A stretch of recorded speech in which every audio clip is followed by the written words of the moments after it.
Gang, for over a year now, I've been talking about True Hemp Science full spectrum CBD oils and how they've reduced my anxiety and helped me get better sleep without waking up feeling foggy and confused. I've also talked about the full spectrum CBD bombs that relieved my hand pain last year and made playing piano and guitar much easier. Well, gang, today I'm going to tell you about True Hemp Science organic gummies made with full spectrum hemp oil that are available now. They come in two different gauges. There are 50 milligram ones that have 50 milligrams of CBD and 1.5 milligrams of THC. Then there are ones that are 100 milligrams of CBD and 5 milligrams of THC. Absolutely delicious lemon lime / orange flavors and also watermelon black cherry flavors. Super, super delicious. Now, they also have a complete line of full spectrum CBD products, including oils, tinctures, skincare lotions, sports rubs, chocolates, gummies, all kinds of stuff. Well, gang, How Did I Get Here has teamed up with True Hemp Science to bring you a very special offer that benefits all of us. Spend $100 or more at truehempscience.com and you will get a free gift. Just enter the code HDIGH at checkout. There's a little code placed there for you to enter it, HDIGH, and you will get a free gift with purchase. That's right. Go to truehempscience.com and balance your body and mind with True Hemp Science. Let's get down. You gotta open the vault. Open my vault? Open your vault. Once I open the vault, it ceases to be a vault. You have no choice. Wait, the vault.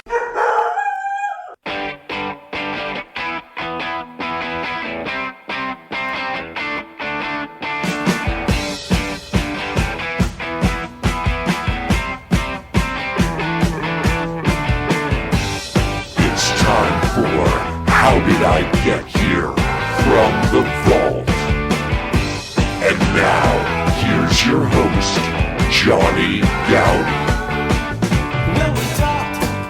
All right. Hello, I'm Johnny. I'm your host, and welcome to another episode of How Did I Get Here from the Vault, when we reach back into our vault of over a decade's worth of podcasts, pull one out, shine it up, and re-release it for you just in case you missed it or in case you want to hear it again. Today, we go all the way back to episode 238 from January 14th, 2014. My conversation with legendary blues artist Carolyn Wonderland. What a great conversation we had. Now, Carolyn and I we didn't know each other, but we both came up kind of in this late 80s, early 90s Houston scene where we ended up having a lot of the same friends. And I actually didn't really know Carolyn, or maybe I knew of her when I lived there right before I moved here. But it was only a couple of months after I moved here to Austin that I went back to Houston and played a show at Zelda's, and she was on the bill with me. And I saw her do a solo show. She was sitting on a stool. She had pink hair, and she was wailing, had an amazing voice, fucking great guitar player. Now look at who she is. Carolyn Wonderland, legendary musician. Now this is 9 years ago or whenever. Back in 2014 when we actually had this conversation. So it's very exciting. It's very fun. I do have to tell you that since we did have this conversation and we are both from that Houston scene, we talk about a lot of those people from the Houston scene because there was this great marriage during that time of like the music scene, the theater scene, the comedy scene. There were a lot of comedians hanging out with musicians, and everyone was at each other's shows, and everyone was friends with people that worked at the River Oaks Theater. And so on like Sunday nights, they would open the theater. I don't know if we talked about this in the conversation, but they would open the theater on Sunday nights after they closed and show whatever movie was like the big movie at the time, big art movie, whatever the big art movie was, Sex, Lies, and Videotape, stuff like that. And you could smoke. I just remember everyone hanging out together and going to each other's things and supporting each other's things. And that's kind of the scene that Carolyn and I both kind of, spent time in. Carolyn ended up moving to Austin and doing her own thing. We talk about this guy, Chris King, in the conversation. He was my roommate, bandmate. We worked together in Houston. He was in my band Panjandrum from like 89 and 90. And then we played in bands subsequent to that. But then I moved to Austin. He didn't want to move because there was a contingency of people in Houston that thought Houston was so much more real and Austin was like this bullshit kind of like LA junior kind of town, which, in some ways it was, and I understand. But I felt that there was a ceiling in Houston professionally and career-wise for me. So I felt like Austin was a little bit more nurturing for what I wanted to do. And that's why I moved here. But anyway, back to Carolyn Wonderland, legendary musician. Man, she has gone on to play with so many amazing people. John Mayall. She's been touring with him the last few years. She's been touring all over the world for forever. She's been, doing things with Shelley King and all this kind of stuff. Carolyn Wonderland is an amazing musician, an amazing artist, an amazing songwriter, amazing singer, and such a cool lady. She's married to a Whitney Brown, legendary comedian and comedy writer. He was a Saturday Night Live writer in the late 80s and early 90s. In that time when I was in that Houston music scene, this guy, Whitney Brown, was on there. You might remember him from back then. He used to come on the news and do these really cool subversive pieces that were hilarious. Anyway, Carolyn Wonderland, back to her. Amazing musician. We talk about... I was fascinated with sort of the parameters of blues and how someone has to sort of like follow the rules of blues before they can break the rules of blues. And to me, she's moved on a long time ago from just being a blues musician to being a creator of the blues. We have a great conversation about that. Plus, we talk about that Houston music scene. We talk about an experience she had with Townes Van Zandt when she was a drunk teenager and didn't think he wrote Poncho and Lefty. That's hilarious. Touring, playing in Europe, politics, all kinds of stuff. And this is even before the Trump time, back in 2014. So without further ado, I love Carolyn Wonderland as a person. I love her as a musician. And I just think the world of her. I have tremendous respect for her. So please, without further ado, enjoy this conversation from episode 238 back in January of 2014. This is me and Carolyn Wonderland. Let's get down. How did I get here? From the vault.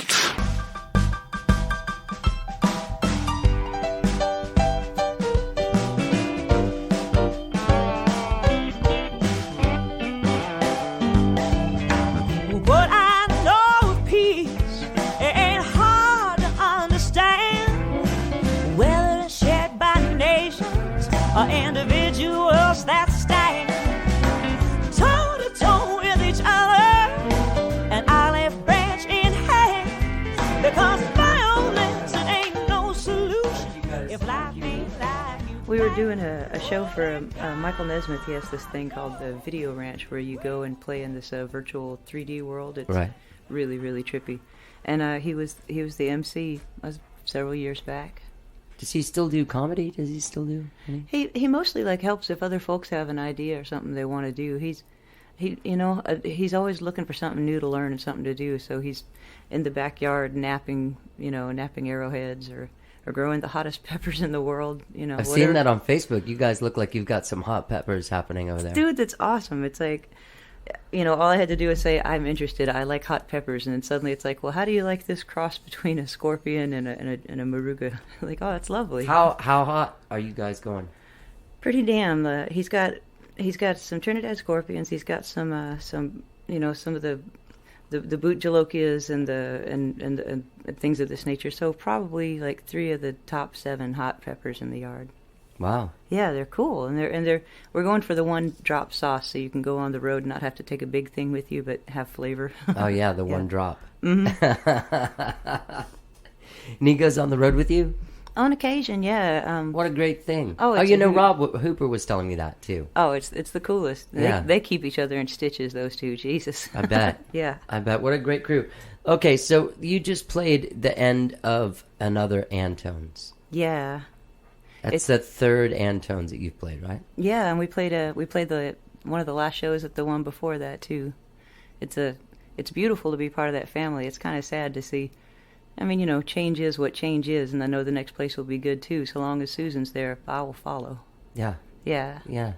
And Carolyn, it's funny because I'm looking at you and I'm thinking the first time I saw you, I don't know how old you were, but it wasn't until after I moved here that I remember seeing you.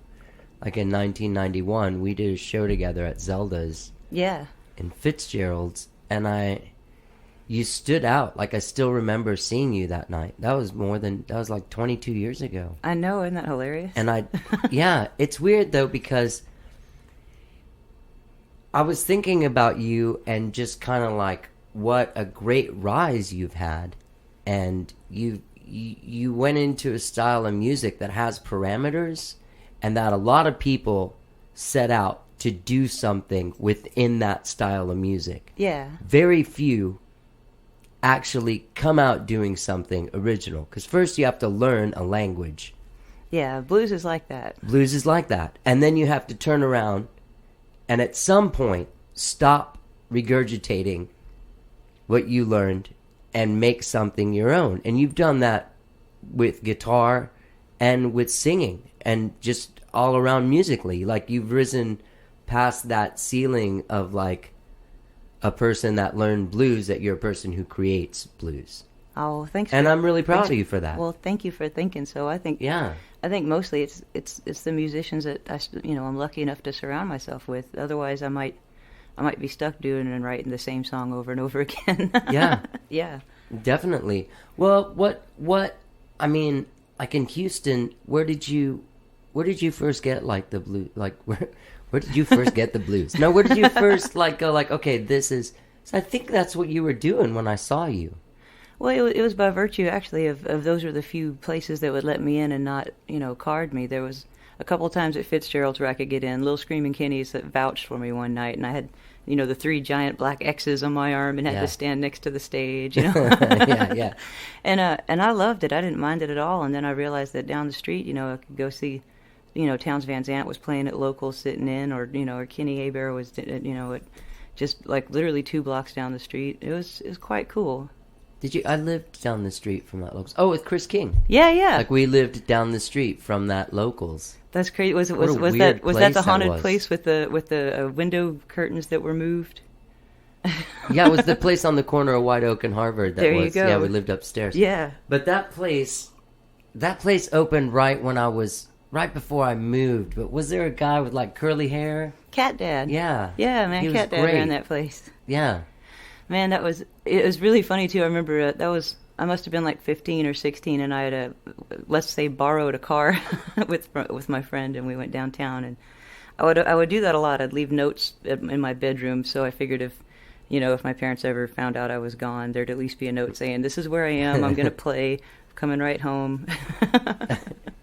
But God, I remember that. I was so excited because it was after hours kind of thing, passing around the guitar, and like I said, Townes would be there sometimes, and this was the first time I'd met him or knew anything about him, and we're the last 2 standing, passing the guitar back and forth, and and it blew my mind. I didn't know who he was really. I just knew kind of the stories, and when he pulled out Poncho and Lefty, I was like, oh, my mom's band used to do that song. I thought it was one of hers till I heard Willie do it, and he's like, that's like my most popular song, and I was a drunk teenager, and I was like, oh, you liar, etc. Boom, complete silence in the place, and oh crap, and then it dawned on me. It's like I really need to shut my mouth and open my ears, but he was so cool, and when I realized, like, my God, I got to play with this guy, and and hear all these weird songs I'd never heard before, and I wanted so bad to tell my mom. It's like, Mom, I fucking played with Townes last night, and I couldn't because she'd found out that I'd snuck out of the house. But she wouldn't, because she was a singer, right? Yeah. And where did she play, like around Houston? She'd play. There's actually a place I remember a whole lot when I was a kid out in Belleville called Mel Tarwater's Pizza Palace, and my mom and her friends would sit around and play like Jerry Jeff and stuff like that. And cool. It was really groovy. It was kind of neat. It's kind of neat to be the kid stealing all the quarters out of the tip jar and playing video games, occasionally coming up and singing harmony. Just. But did it occur to you then that you would be this person? I always knew I was going to play. It's like, I remember when I was about 12, we were talking about like, okay, what kind of college do you think you might want to go to? What do you want to be when you grow up, kind of stuff. And I was like, if you're saving up money, put it in John's college fund. I'm not going. I'm going to play music. Is that your brother? Yeah, my little brother. That's nice of you. Oh, he's brilliant. Yeah. What does he do? He's an engineer. He's actually incredibly gifted and really smart. And was there you go. Yeah. You did a good job. And you too. So what? But where did you heard Screaming Kenny? Mm-hmm. And then you were 15 and you were going to these places. And had you been playing for a while? I'd kind of been playing around at it.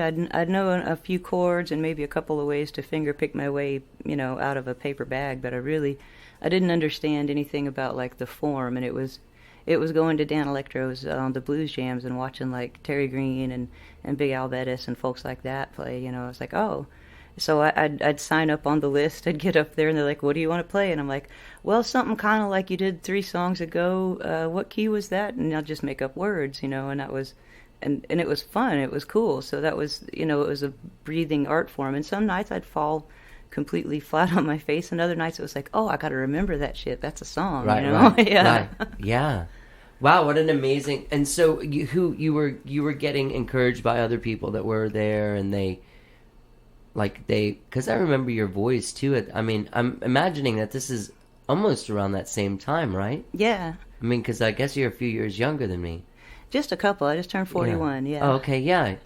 Yeah. It seems like that's the right. Because I was like 22 or 23 when I moved here. Yeah. So it was around that time, and then you started playing out because you were playing by yourself when I saw you. That's how you started out? Yeah, I would do solo shows, and then I kind of figured I would just go ahead and book a gig as a band and see who I could get to show up. So it would, I'd have a A, B, or C string, whoever was in town or wasn't gigging that night, and right.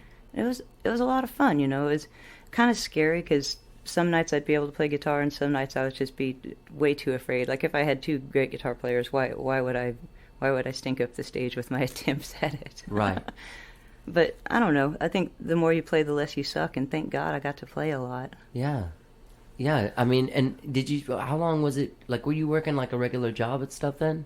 I would work all kinds of various jobs. Sometimes people would hire me, I think, just out of the kindness of their hearts. I did like a house painting job, and I saw the guy come back after me, like painting over I was like, okay, that's definitely a pity job. Thank you, sir. And what you didn't you work? I thought that you didn't you work with like David Von Olerking or Einar or something? Oh, I would run into them sometimes. Okay, you didn't work with them. No, I'm trying to think. It was Scott Daniels was living over there at the God, what was that? The Sprawl House over. Yeah. Yeah.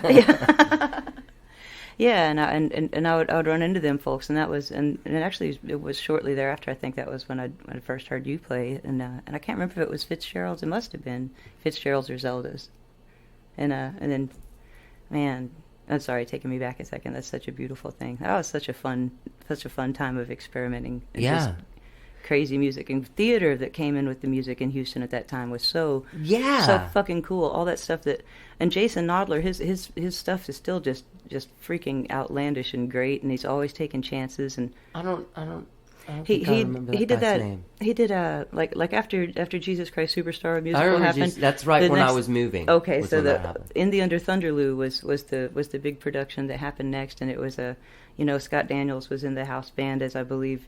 Jay Malsby, was in it, and Lisa Harrington, and oh God, Matt Kelly, the whole shebang, and that was and Carrie Winscott, and that was a really big growing time, and for me to see like, wow, I never thought that could really happen before. So you were like part guerrilla of that theater. whole group. I got lucky. It's weird because I think somehow the music scene merged with like kids that were like HSPBA theater kids that also had bands. Yeah. And there was that band like Zuzu's Pedals, remember them? Oh God, yeah, Brandon and those guys. They were great. Yeah, and all those guys, it's weird because then when I moved here, it seemed like music was so exclusionary of everything else because it was just music people hanging out with music. And there it was all like comedy people and actors and like people that had, I even saw, remember Tamari Cooper? Oh, God, yeah. I was just in Houston, and I was like at a Starbucks, and I'm mixing my coffee, and she was doing a one-woman show, and I was like, I miss that stuff about that. Yeah. Oh, I love that. And so, I'll go back sometimes, and I'll have friends, if we've got time, I'll drive by the Orange Show and just to look and see. You played there? Oh, yeah. Me too. Oh, yeah. Love that place. Robin Jones, Brennan's brother, put on some benefits and stuff there.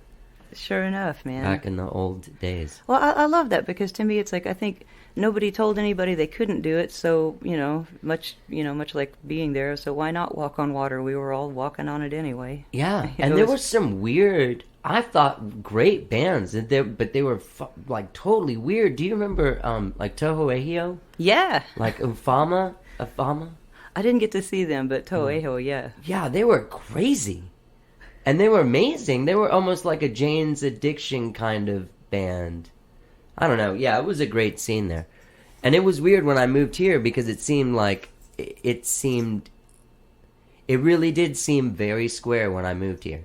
Like, I was like, wow, people are just like, I'm a singer-songwriter guy. There I had new dudes that would, you know, like spontaneous combustion, you know, guys like Eddie Hawkins that would go on acid and cover themselves in paint while they were playing. Man, one of the first doing that. One of the first times I remember like, Eddie playing, he decided he's going to do the show like, you know, in the nude, and it was like, okay, that's cool. So we're like, all right, groovy. Well, he's playing bass, that'll be fine. Yeah. And he walks out and he's got the bass like up at his chest, you know. It's just go for it. I mean, it was so I still amazing. see him sometimes. You still see a lot of gangs down there? Every now and a lot of the gang. Sometimes when I'm at when we go to the last concert or down Electros, I'll get to see some folks, and it just makes my day. I like. Yeah.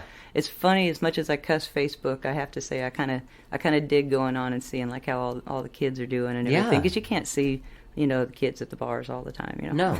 No, and it is tough because, you know, it's weird. I was talking to somebody else the other day that was saying like, you just kind of get older. It's harder to go out all the time, you know. Oh yeah, I found I have to actually physically fight the couch lock on occasion. Yeah, get out. yeah. Make yourself go out and see stuff. Yes. Yeah. Well, because you're out a lot. You let me.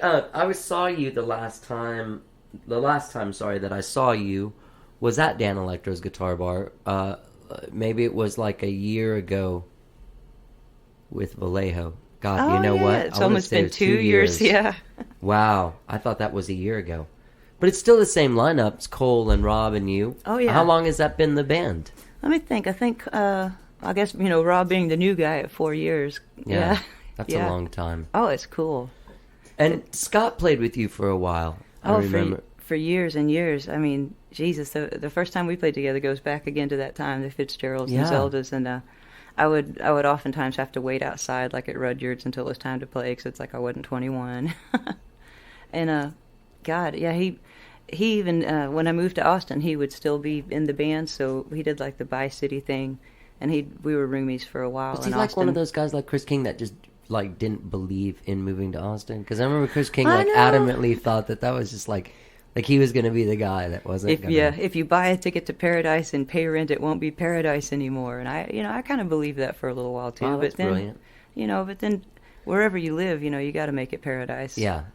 But anyway, so you played with Scott for, because I remember did he play like with Rob playing with you too? Yeah. Oh, he would jam with us with Rob in the band, but God, Scott was with me for probably like 10 years, just about, like, you know, in the band and then on and off stuff, and he would work in other bands, and, you know, his daughter was in Houston, so he really wanted to stay, you know, close to Emma Rose. He had a daughter. Oh yeah, she's quite something. She's brilliant.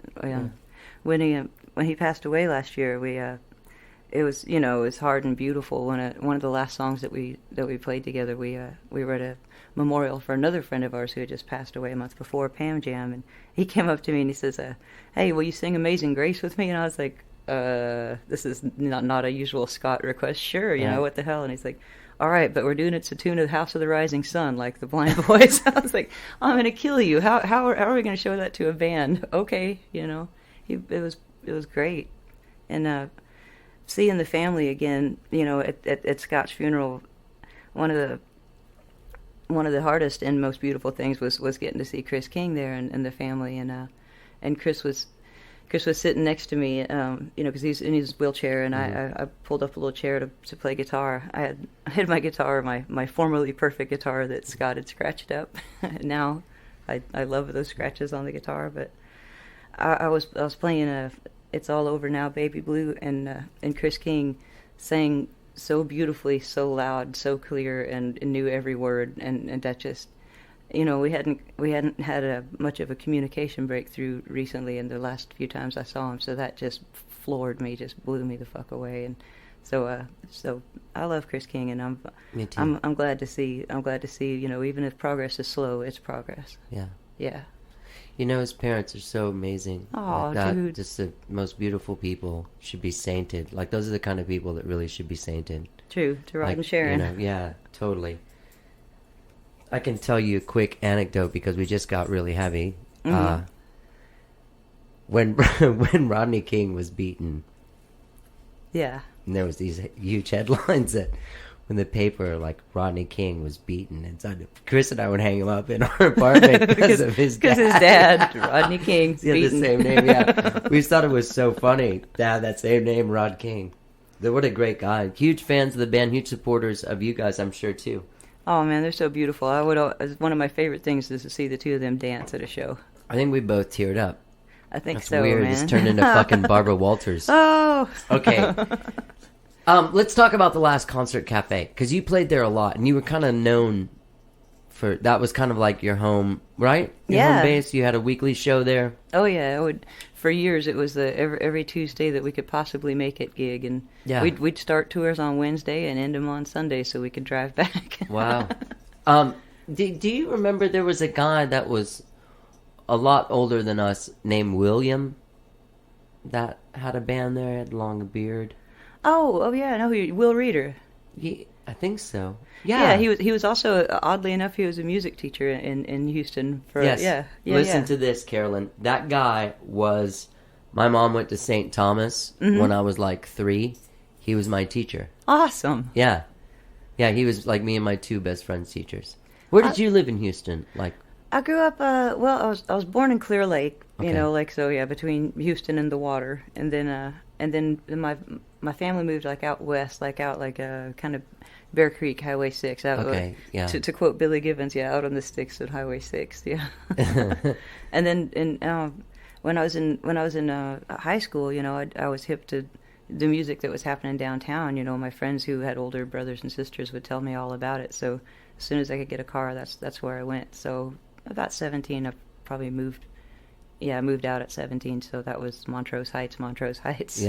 Yeah, totally. Were you going to places like the Ready Room and? Oh yeah. And what was the other place on Sundays that was real cool? Oh, Edda's. Oh man, well there was Edda's, there was TC's, the Silver Eagle. There was a bunch of clubs that were really cool, that were kind of crazy to get to, and you'd see some folks outside playing dominoes in the day, and you'd have no idea there was going to be a band at night. Right. Yeah. Yeah. It was some of those places. It was Chris that took me to those places. Yeah. And did you ever know Raz? Remember Raz? Yeah. Yeah, Chris and Raz and me would go to those places. I actually, again, back to not cussing Facebook, I just got a message from Raz the other day. It just made my day. Yeah. Yeah, he's nice. I did one of these with him. He's put out a record. It's always great to hear him sing. Like, it takes me back to a place. It's so weird. Well, I know. And I think about how many people came after him and sang. They were so influenced by him, you couldn't help it. You listen to Raz, you're going to sing a little bit like him, because God, who wouldn't want to? I did when I was hanging out with him. Oh, me too. Or at least tried. Yeah.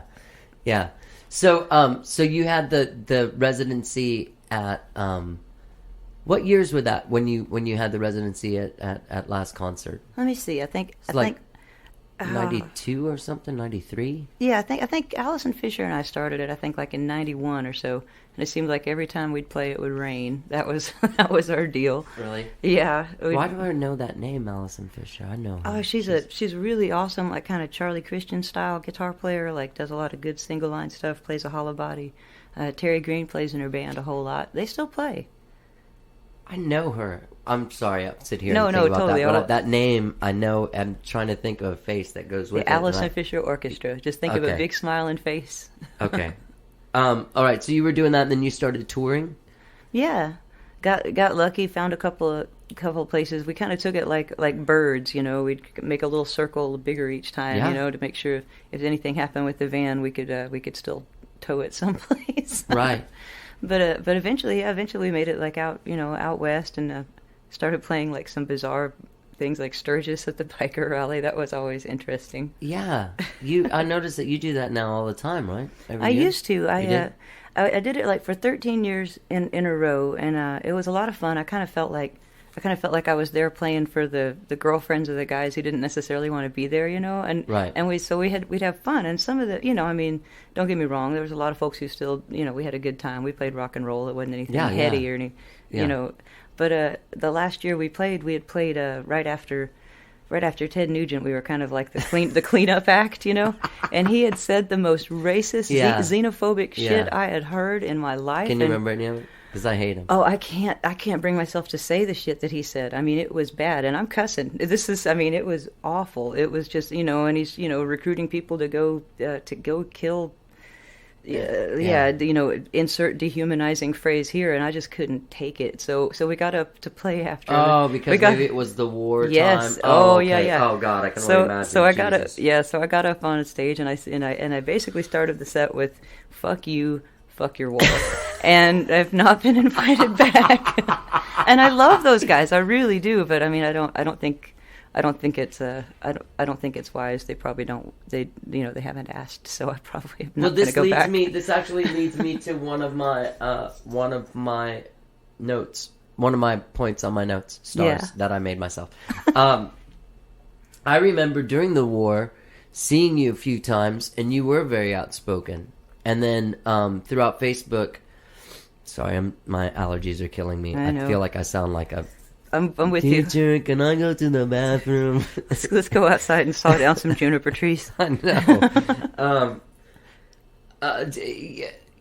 You're politically active and politically minded in a way of someone that's not jaded, that still has hope for humanity.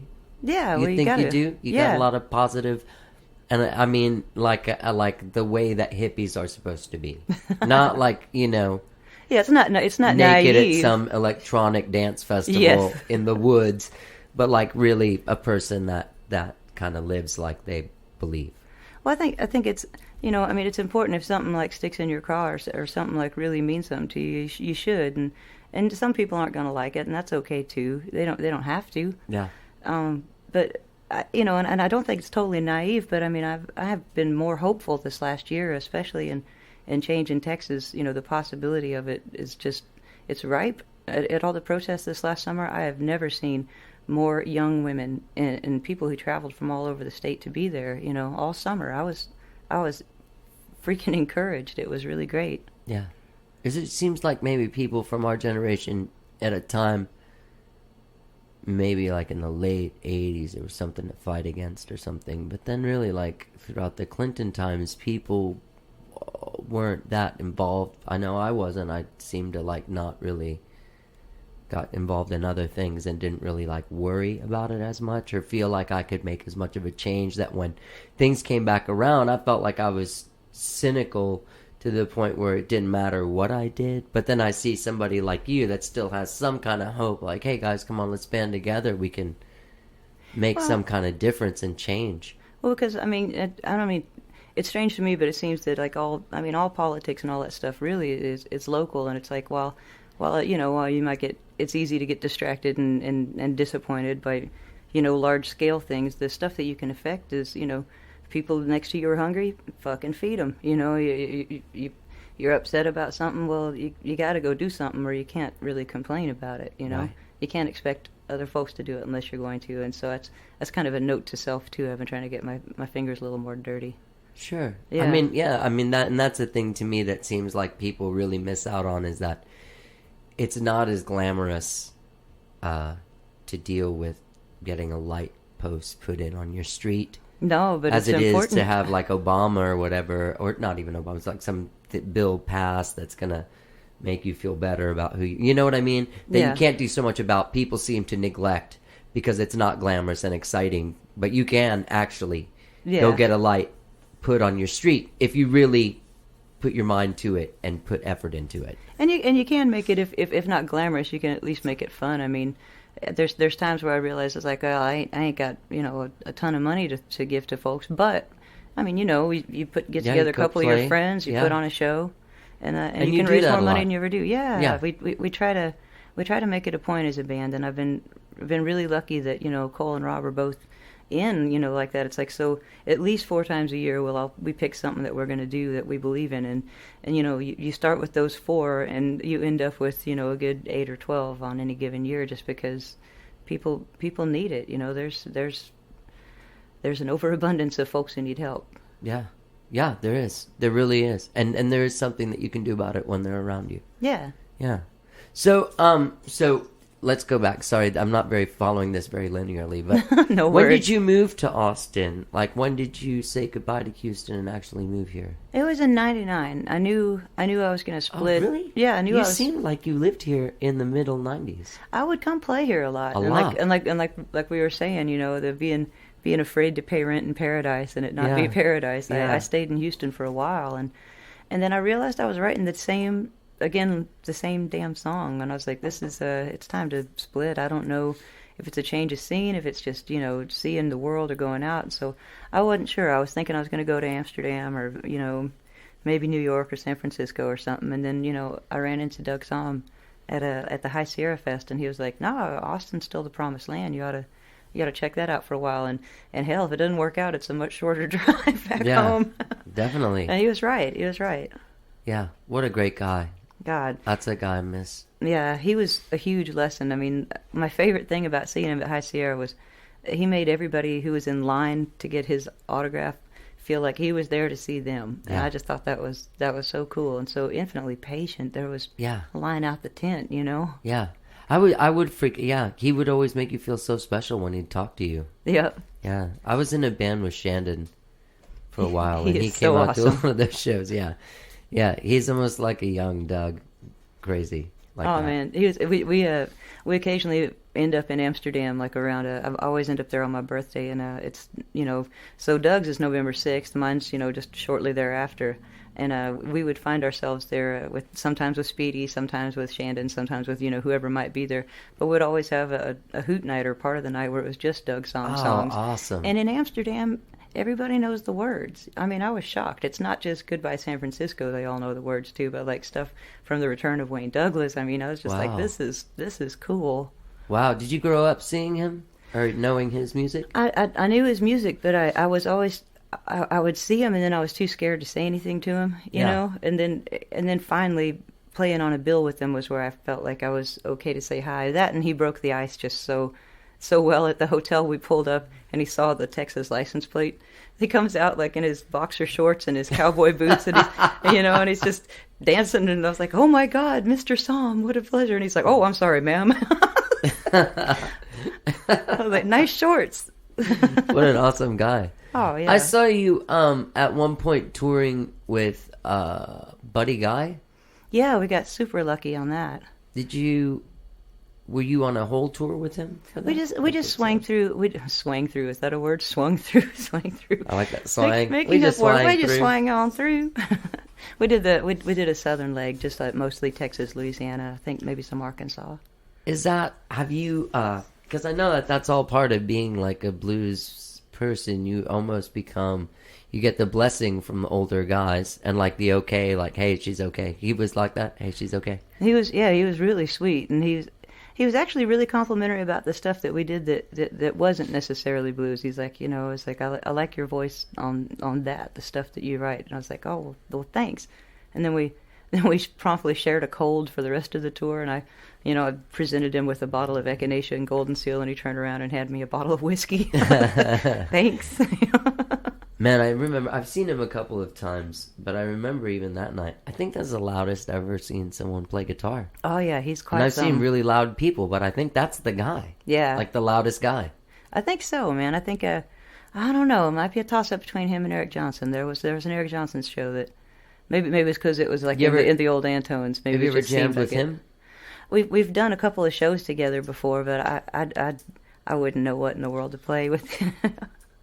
I think he's awesome. I think he's scared. awesome too. What do you call what he does? Because it's not blues or something. It's not. It's his own thing. It's his own It is voice. his own thing. It's like Yeah. Eric Johnson guitar It playing. is. There's There's- those phrases that you don't hear anybody unless they're lifting. Yeah, unless they're inspired or influenced by him. Yeah, it's groovy. You don't often think that you're going to meet in the flesh someone who's changed the vocabulary of an instrument, but it's like. I think him. I think Hubert Sumlin. I think folks like that. Oh, I mean, yeah. nothing's been the same since they touched it. Did you know Hubert Sumlin? I had the great honor of getting to play on a couple of things with him, and he'd Really? come out to Antone's a few times. He was just the funniest and sweetest, and fucking what a great player. What a amazing. player. I know that he had a real affinity for Will Sexton. Oh yeah. He loved him. Thought he was great. I don't know why I just thought of that, but whenever I think of him, I always think of that. Because he was always encouraging. That was the Yeah. thing. If he liked something, he'd say so, and I thought that was really sweet. You know, someone who would share it. Like, okay, you guys should meet. Yeah.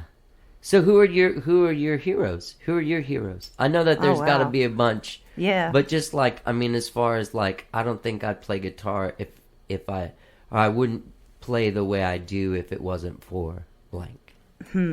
Golly, I guess. And it can be 3 guys or girls. 3 guys and girls. Oh gosh, Jerry Lightfoot, Little Screaming Kenny, Joe Guitar Hughes. Wow. Yeah. I don't know who Jerry Lightfoot's from Gordon Lightfoot, right? Or No, Gordon no. Lightfoot's a dude. Yeah, yeah. Jerry Lightfoot. I'm so stupid. No, I'm don't. sorry. No, don't be. Jerry was a guy who. Jerry was a guy who was just this amazing. I don't know how you describe him just in a sentence. I read about him in your bio. Yeah, he's just this You recorded with him? Yeah, and he was this really prolific songwriter who was also a blues aficionado, but who really wanted to make other musicians shine. So he would like go and he'd back up like Trudy Lynn, or he'd back up whoever, and they'd have a show, and he'd always make it just top notch. And he was just a really great player. He got overlooked, but I don't think it really bugged him that much. I think he preferred kind of being, it's like, I make these things. If you get it, you get it. If you don't, that's not my problem. I did my half of the equation. And Yeah. And he would he'd bring people together, and make really cool things happen. And I got to record with him and Vince Welnick. That was the last band. It was Jerry Lightfoot Band of Wonder. So that was me and Jerry and Vince and like Larry Fulcher on bass, Frosty on drums, and Wow. yeah, and like Charlie Pritchard, and it Wow. was and John X. Reed. It was cool. It was a really fun band. That's amazing. Yeah. I just saw Frosty play the other night with Mike Flanagan. Oh, I want to see that so bad. I Yeah, keep that's seeing great. the posts. Hey, you ever jam with Billy Gibbons? No, he used to come out to last concert sometime. Every yeah. time he'd walk in the room, I would just like forget what a guitar was.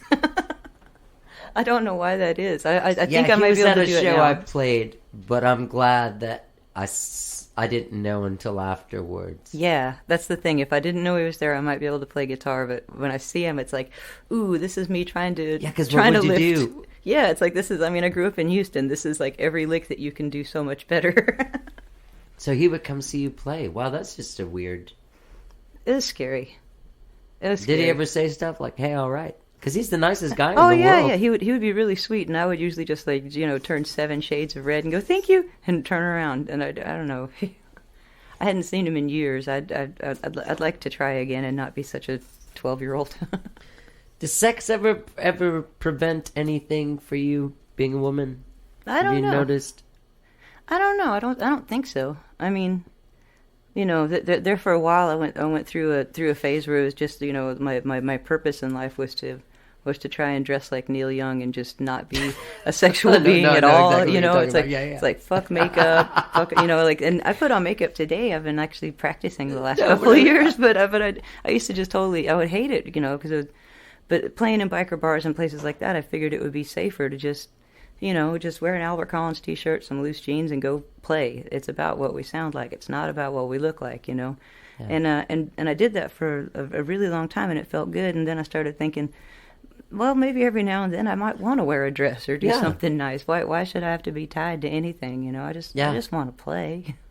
Yeah, I just wondered. I wondered if there was any ever kind of awkwardness, people treated you differently, So- I mean, but it seems like people sometimes- treat you like a player. Yeah, I mean, Period. I've been lucky with that. I Yeah. mean, there used to be some times where people would say stuff, or just be shitty or silly things, like you'd be playing a gig, and there was one point where it's like, I mean, I'm playing guitar, I'm in the middle of a solo, and the cameraman's like on every single other person in the band, and I'm like, there's only one guitar on stage, dude. Yeah. Who do you think is playing this? Ah, Right, because obviously the girl would be singing. Or, are you with the band? Are you helping? Yes. Are you one of their girlfriends? Yeah, that's right. And I look at it like this too. Someone would ask me like, what is it like playing a male instrument? And I was like, I had never checked the anatomy of my guitar, but I always kind of figured it looked like it had a spot for the boob to fit. So who's to say it's not a to be woman's honest, instrument? it does have a vagina. It's true. You got to plug in. Yeah. So I don't know what they're thinking. Yeah, I mean, I remember, just from playing with women that people will say that, like about Nina. I play with Kathy Valentine sometimes, and people will say like, oh yeah, she's really good for a girl, and you're or I play with Trish. Yeah. What am I even thinking? I'm in a band with Trish, who's such an over the top music. Oh man, God, yeah, she's really good for a girl, and you're just like, she's like better than me. And if you go by sex, I'm totally a dude, and so she shouldn't be anywhere near as good as me. But she is. She's better than me. What always gets me too, because when someone says something like that, and if you know their compliment is sincere, it's just their wording is shitty. Right. It's like, how do you say something halfway nice back? Right. Usually it's like, thanks. Are you saying if I suddenly sprouted a dick, my playing would suffer? I'm kind of concerned about that. Yeah. Because I'm scared I'm going to sprout a dick. It's going to happen any minute. What was the album that you recorded with Ray Benson producing? Oh, we did the last two, and so Misunderstood and Piecemeal. Okay, yeah, and we actually just the show we did at Antone's. That was the last of our 3 live shows in Texas. We're gonna start going through and seeing which songs win to get on the live CD. Have you put out any live albums before? No, it's the funny thing. Did you put out any weird live albums before? Sorry. No, and we figure, damn, it's 20 years. It's time to put something out there like that. So we did 3 different rooms, so there would be totally different sounds and spaces. We did like the Kessler Theater in Dallas, which I freaking love. It's such a great room. Yeah. And then last concert in Houston for the big outdoor show, and then Antone's here. For the final... Yeah, for Antone's. The inside a bar and Antone's, yeah. And Antone's. Yeah, man. They took you in when you moved here? Yeah, it was the first out-of-town gig I ever played, actually, from Houston, was at Antone's. And Clifford liked you? Yeah, Clifford and Susan were both incredibly encouraging, really, really sweet. They're nice people, man. They're good. It's good that we have those people. Yeah. It's sad to lose them, but it's really good to have people that nurture you. I know that even Clifford wasn't the world's biggest fan of what I did musically, but always gave me a place to play and was always really nice to me. He was a big fan of like me as a dude. Yeah, he liked me as a person. That's what I liked, and he always found ways. He always found ways again to have charity in his club, to have things happen. Yeah, and I love too. I think about the times you could go out and get to jam with like seeing Yves Moncey and seeing Gary Clark Jr. the first time on stage and going, wow. This is where you go to learn, and they were both just instantly so badass, and then being lifted and surrounded by who they were with. It's an incredibly nurturing place to be. I thought it was really, really cool. Yeah, that's funny that you think of them because a lot of people do. Yeah, think of those two together, of Eve and Gary. Yeah, because I think the first time I saw them both was within weeks of each other, and just like, oh yes, this is where I want to be. I want to see more of this. Yeah, man, she's amazing. I just got to play with her a few months ago. She's so sweet, and then she's just so tough when she plays. She's vicious. It's like, God damn. Yeah, and Gary's just amazing. He's done so well. Are you guys buddies? I'm a big fan. I haven't got to see him a whole lot this last year. I think I got to see him more on the television than in person in the last several years, which is really awesome. Yeah. I like it too because again, he's one where he's constantly doing something new, and he's like finding and his voice comes out like whatever he plays, it sounds like he's playing it, and I like that. He's not, he's not trying to be something else. Yeah, there was a controversy earlier this year because the Rolling Stone put that Boston bomber kid on the cover of their thing. Yeah. And everyone was all up in arms and pissed off. But, I was pissed off because there was an article about Gary in there, and they, instead of putting this fucking bomber kid on, they should have put Gary Clark. Yeah, like the future, Because that is, and again, seriously, there's another guy. The future of music is safe. Here we go. Well, not safe. Or carrying the tradition of this music. There's another guy like you that came out of, that was able to pop out of what I would say are the confines of the blues, because there are people that aren't ever able to turn around and make it their own, and he's really done a great job. Yeah. And man, he's had a crazy couple of years. It's awesome, and it's so good to see him, and it's good to see him not not shy away from any of it either, and Yeah. not get a big head. He just looks comfortable and like he's supposed to be there. It's awesome. Yeah, I ran into him at the White Horse, and he was very much the same, Yay. like he always was. Yeah. Super cool. I didn't think that he didn't seem like, I mean, you don't seem like if I saw you and you were like super famous and like John Varvatos or Varvatos ads and shit like that. I don't think you'd be like, oh, hey. You know what I mean? You don't seem like an oh, hey person. Yeah, I would hope not. No if I were, would you slap me, please? No, I don't feel like I know you well enough to slap you, but now that you've given me the green Permission, light, my friend, I'm going to go permission, ahead. yes. I mean, I've known you for a long time. I don't know you that well, but somehow I feel like that we're in the same family. Yep. You know what I mean? And We're in even that kind same of from boat. the same, we were in high school together. Yeah. You know what I mean? Maybe we were in college, whatever it was that we went to. So what was it like working with Ray? Sorry. Oh, it's awesome. It's really kind of scary the first time because he's got these ears that hear things that I don't hear. Like, for example, I don't have perfect pitch. I have good relative pitch, and I have fun, but I figure people with perfect pitch are probably driven a little bit crazy by the way I play and sing. I'm just kind of scooping stuff here and there. I think that about myself, too. That's funny. Oh, a kind of, sloppy, hold on for dear life, rock and Right. roll, let's go. Right. And Ray, for every note I play, he knows like 12 chord variations that could go there, and I was a little intimidated, Right. but it was cool. It was, it was a good challenge, and what I liked too was that I don't think I'd ever been in a situation where there'd been someone to say no, really. It was always just do what you're going to do. And instead, and there'd be challenges where like, I don't think that song's going to make it. I'm like, that's my favorite song. Yeah. Oh, Yeah. and I'd get my goat. And I realized looking back on it, it's like, oh, well, I did a much better version of it because I was so direly pissed that it wasn't going to get on there, Right. And I love it too, because he'll take experiments with stuff, I mean, nothing's too precious that he won't, try something new with it. And Right. I think it's really cool. He's a lot of fun to work with. He seems like a really nice guy. I Yeah. jammed with him once in a really weird thing at someone's birthday party. Nice. But we had a weird thing because I think I told him that he was playing the wrong chords in the bridge, and he just kind of nodded no. And then I was just, it probably wasn't as huge as it was to me because I was like, oh.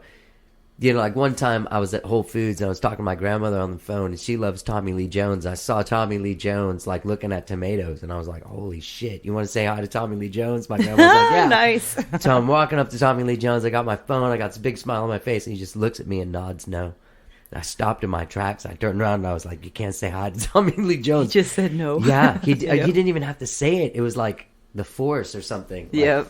So, but yeah, I'm a little bit intimidated by guys like that. I can dig it. It can get a little bit into. You know what's weird to me, Carolyn? It seems like you would have gotten. It seems like your live shows would be recorded all the time, doesn't it? You know what I mean? I think I probably should myself just so I'm not as scared when the actual shiny red button is flickering. Oh, is that really? Because like how Bob Schneider does that thing. Oh, I think Seems it's like cool. you could Yeah. do something like that, or I don't know. Because doesn't stuff change for you guys every night? Oh yeah. Oh Especially yeah. in a trio. Oh yeah, especially in a trio, and then and Antone's too was special. We had a bunch of friends come and sit in, and it was cool to have to go from the trio, and then add we had Guy Forsyth and Shelley King, so it's like, okay, now there's 5 voices singing, and then Shelley Cox, who is our awesome tour manager and driver and just everything in the world, all around badass. She and my friend Pat Brink came up and played trumpet, so we had that's awesome. We had a little horn section. It was You great. play trumpet too. Yeah, it was to varying degrees of success, but yeah, I like to play.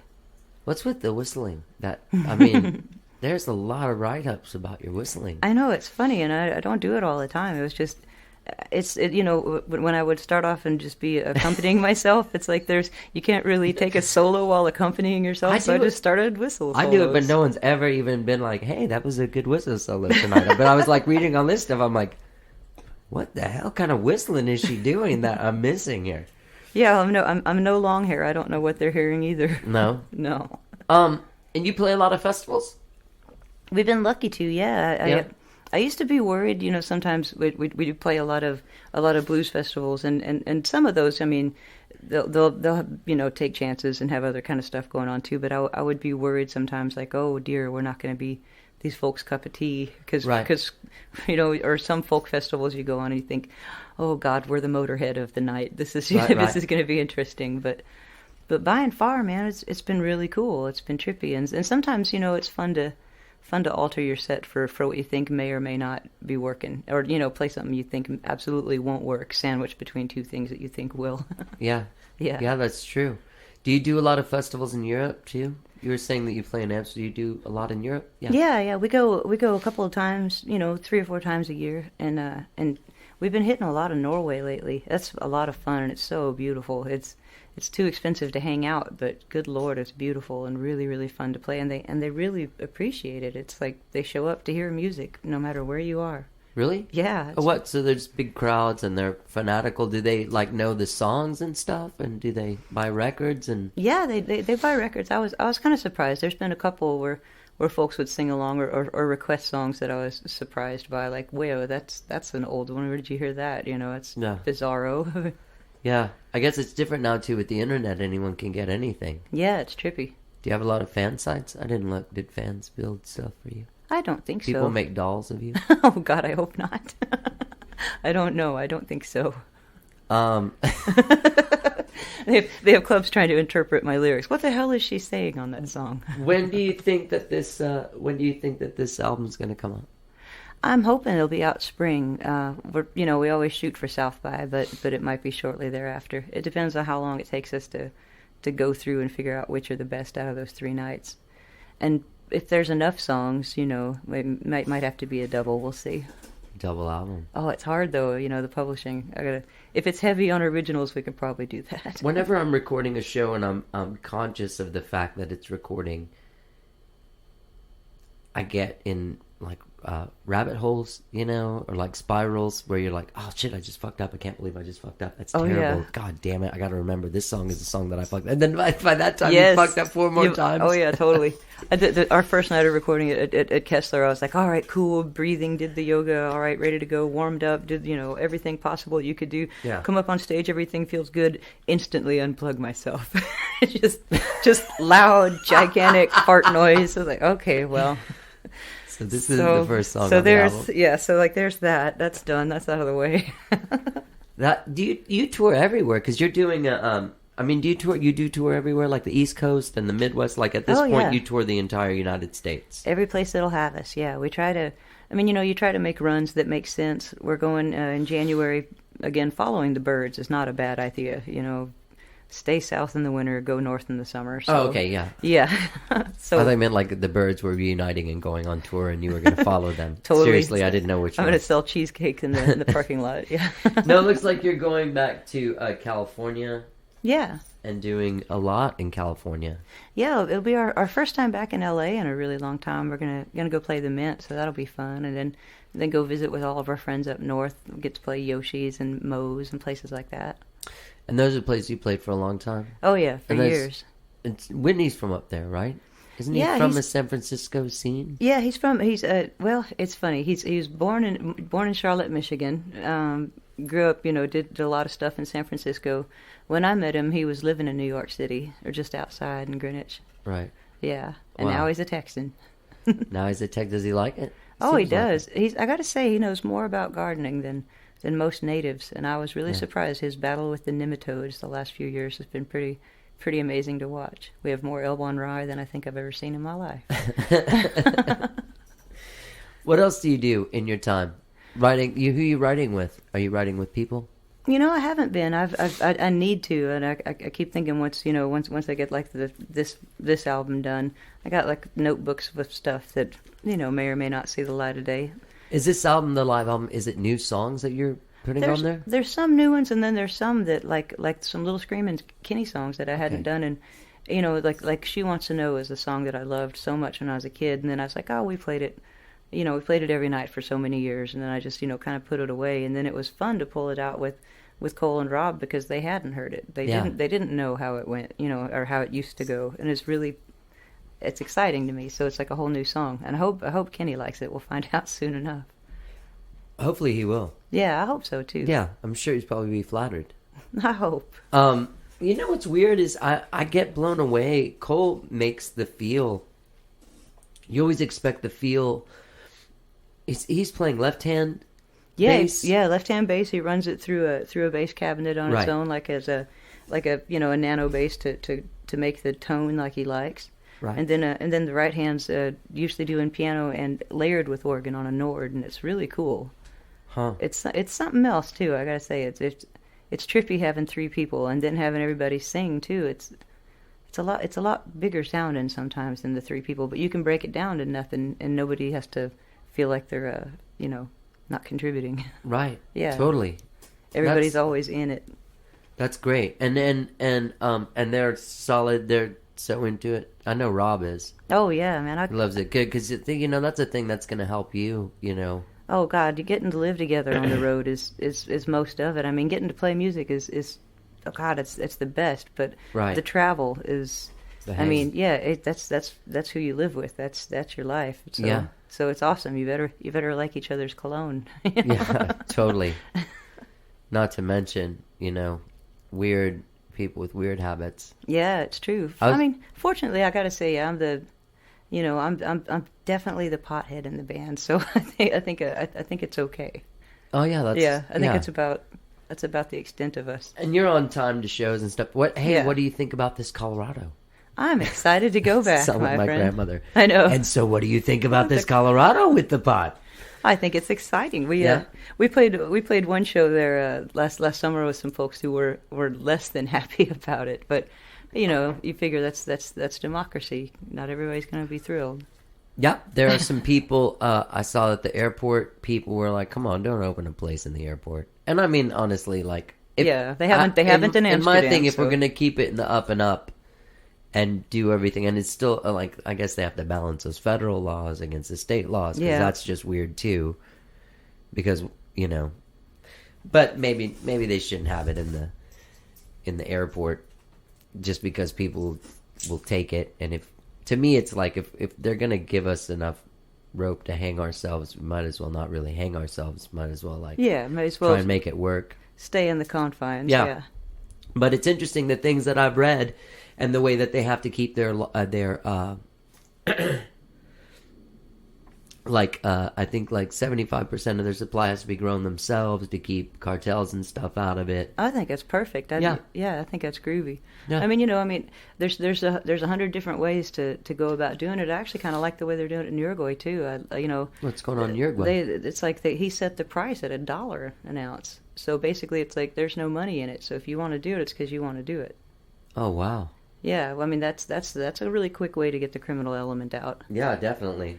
But I appreciate what they're doing in Colorado, just because I think, to have it instead of just medicinal, and people are getting around those rules. However it is that they get around those rules, right. I think it's groovy to have that going on in conjunction with recreational. Right. I just hope they keep. I hope they continue to grow the medicinal strains, because there's so much that it can do. Aside from, just the obvious of making bass solos more interesting. Well, yeah, no. My aunt has MS, and I was at Christmas. We were all together at Christmas, and we smoked some weed together and helped her out. Except she went crazy with some crackers, and I was like, you gotta have celery and carrots ready. She was putting like handfuls of crackers in her mouth. It's like you're being a dead giveaway. Everyone's gonna know. Yep, Cheeto stained fingers, man, give you away every time. Exactly. So you're going to Europe this year too? Yeah, we'll go a couple times. Probably something late spring, middle of summer, and fall again. We'll go definitely in November again and hit Norway a few times. All right, but this winter you're going to California? Yes. January, and you're going to Canada, it looks like, at the end of February. Yeah, they have the Midwinter Blues Fest, and it's beautiful, but it's freaking cold. Last time we went, it was 45 below, and that is the same centigrade as it is it's the same Celsius as it is Fahrenheit. It's ridiculously cold. Fucking cold. Oh my God. Yeah. Wait a minute. So it's not outside. No, but in fact, there's no smoking, which is a good thing you're quitting, because good Lord, if you were up there, you go outside. There's no way. The air is stabbing your lungs. It's crazy cold. Oh, what do smokers do? Die. I can imagine. Sit outside, hot box, and run back in, or pay the fine. Yeah. Yeah. But it's so amazing. I mean, you know, obviously we loved it or we wouldn't be going back. The people there are so cool, so sweet, and really appreciative again of it. And you get to see, you know, I would never have experienced that amount of cold in my life, so I'm excited to go see it for 2 more days and then come back and appreciate Texas. Yeah, it makes you feel like a wuss going outside and being like, it's cold. It's so cold. Like, I went to take the garbage out. I was like, it's almost too cold to take the garbage out. Yep. I'm one of those people that thinks when it gets this cold, everything should close down. Yeah, I'm with you. It's like, no, people are sick. Y'all need to stay inside. Do you ever do, like, brutal winter tours places? Yeah. You're always touring. But I try my best, though, to follow the birds. Whenever we get offers sometimes, you know, for some shows, and it's just... I have it in the back of my mind. It's like I want to make sure that I can get wherever it is that we're going, you know, and I prefer to drive. I hate flying, so we drive most everywhere that we can, and it gets us there on time almost all the time. But yeah. Are you guys in a van? Yeah, she's outside. Her name's Cliffy. Oh wow! Oh, that's a good name. Cliffy the Big Red Van. That's nice. Yeah. How many passenger vans? It's a Sprinter. It's a Sprinter. So it it's is one of those. Yeah, yeah. Oh, good. Yeah. Yeah, they're groovy, man. I like the headspace. You know. Me too. Like 10 years ago or so, when I lived in a van for a couple of years, and it was a much smaller van. And as soon as I got the Sprinter, I was like, now this would have been living. Yeah. Yeah. Yeah. You know, yeah. I've never had a bus. Slept on someone's bus. Yeah, they scare me. They're expensive. I can't work on them either. You know, I don't know the. Can you work on a van? I'm not very good. Shelley's actually a master mechanic. That's what you need. Yeah, she's a certified Mercedes mechanic. She's excellent. Oh, and that's what those are. Yeah. Yeah. Oh yeah, it's a Mercedes engine and like, you know, like some Freightliner parts and, you know, the Dodge chassis basically. Yeah. Yeah. I went in one of those. I toured playing guitar and keyboards with Ian Moore a few years ago. Awesome. And we toured in that. It was really comfortable.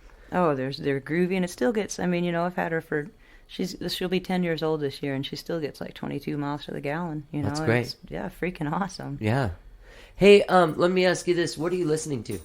What do you listen to? I listen to stuff like when I know we're going out and we get turned on to bands. That's mostly what I listen to. So I got like Warren Hood's new record. Holy shit! Great I record. love it. Yeah. I like Wendy Colonna's new record Nectar as well. Oh yeah, that's a great record. And I got to say, the band that just killed me last year, and I just couldn't believe, Vintage Trouble. Who's that? Oh, you got to check out Vintage Trouble. I'll check them out. Yeah, we did a show together in Mammoth, and I'd never met him, never heard of him. You know, just were doing a thing. It was I think Gary Hoey, us, Joan Osborne, and then Vintage Trouble, and I was like, okay. And they were just really nice, really nice cats. We were having a little conversation in the back, and they, after our set, said, "Would you come sing a song with us?" I was like, "Sure." I hadn't slept or showered. I was just a mess, but they were really cool. Went on the bus, and I was, beautiful harmonies, great stuff. And I was like, oh, well, thinking maybe they're an acoustic string band or something. They get up on stage, and they're a fucking rock band. I mean, oh wow, wow, so heavy. The power is awesome, and the singer Ty, man, it's just like. I swear there's electricity, just like lightning bolts flying off of this dude when he starts singing. Okay. Not an ego in the band too. Every one of those guys, man, they're really appreciative and they fucking rock. That's awesome. So yeah, that's Where are they from? from? They're from Mammoth? I believe they're from L.A. Oh, from L.A. Okay. Different. I think Nala. I think the guitar player is from Norway, and goddamn, they're just a really great band. My favorite band of the year. Yeah. Yeah. And so when you go out on tour, are you touring with anyone, or are you are they your shows? Like this California run, it's Carolyn Wonderland, and then you'll have local openers? Local openers on a couple of them, and then some of them it's an evening with. Maybe we'll do 2 sets. Like L.A., I'm not sure how they're going to run that one. We might just play all night, Yeah. That's weird. I can't...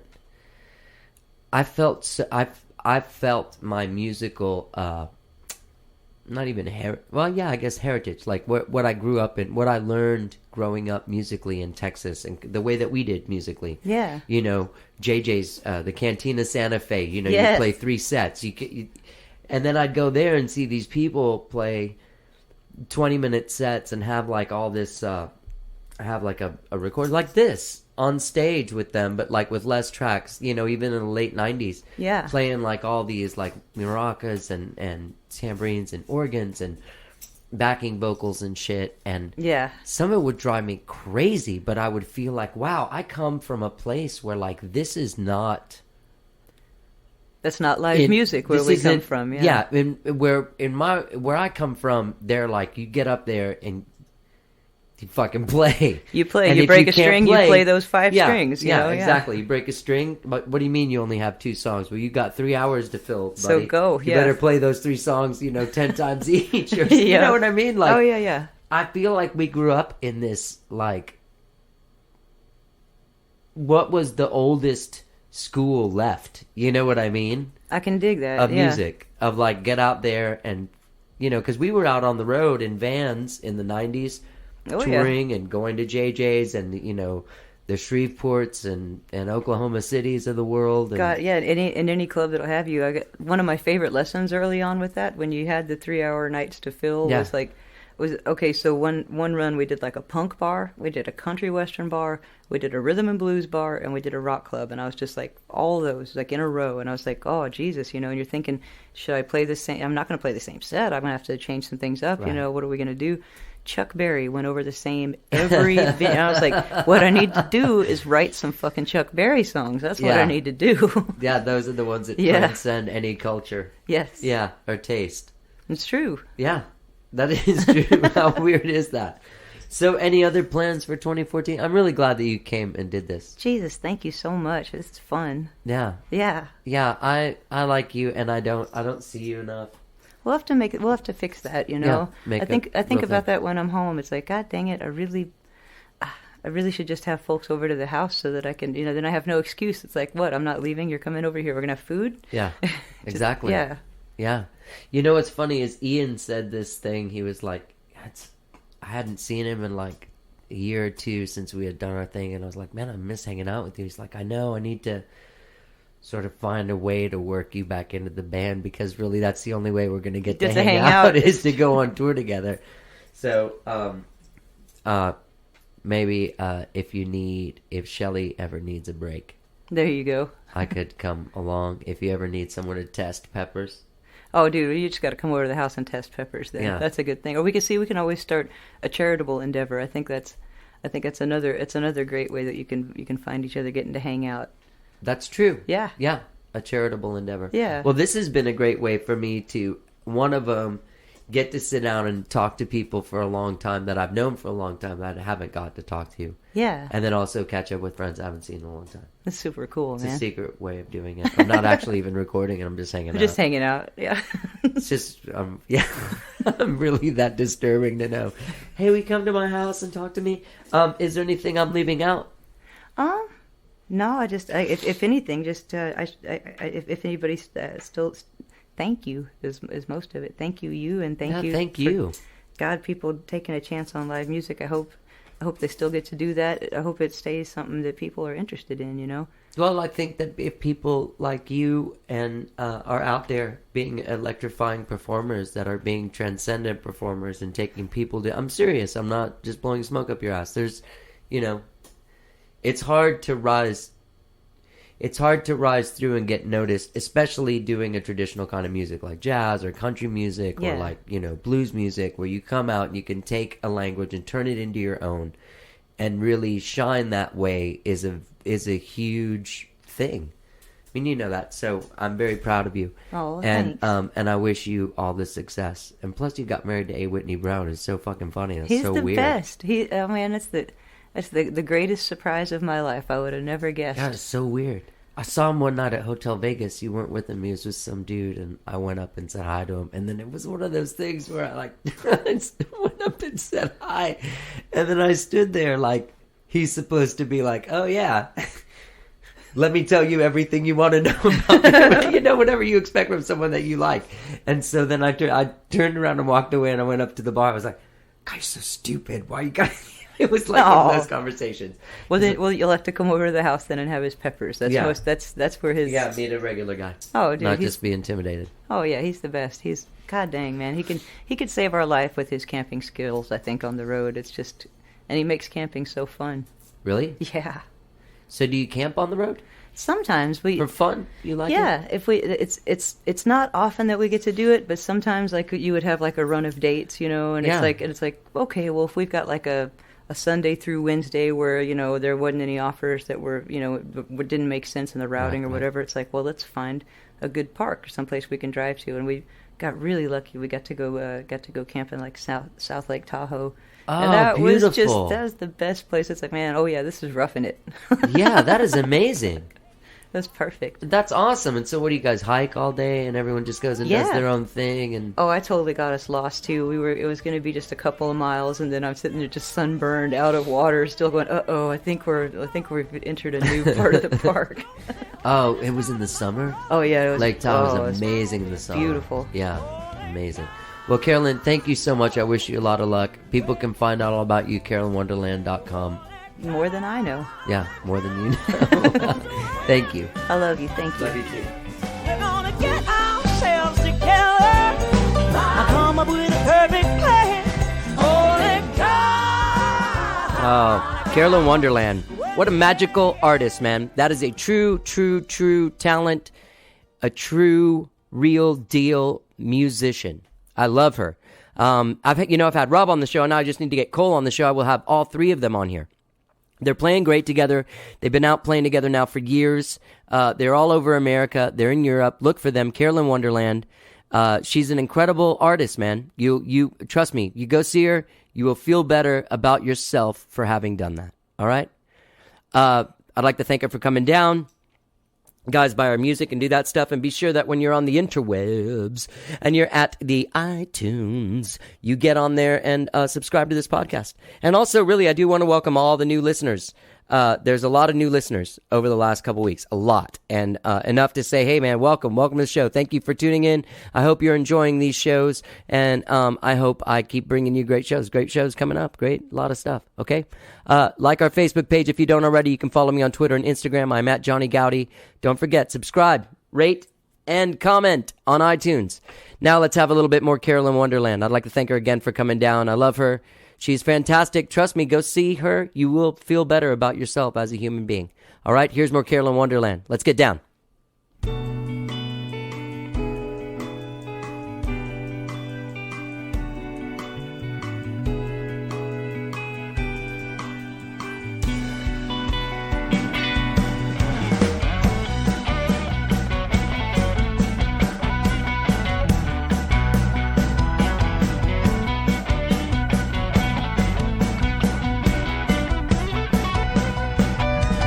When I was younger, I had a great hunger, desire that yet had no name. And then I grew wings, left the branch and felt the sting. I found the ground and the nest of the snake. I kept my head low, tried to walk with the crows while they cut my head and took all my scratch. It no longer burdened me, thieves things set me free. I needed lightness to stay on my path. I need lightness to stay on my path.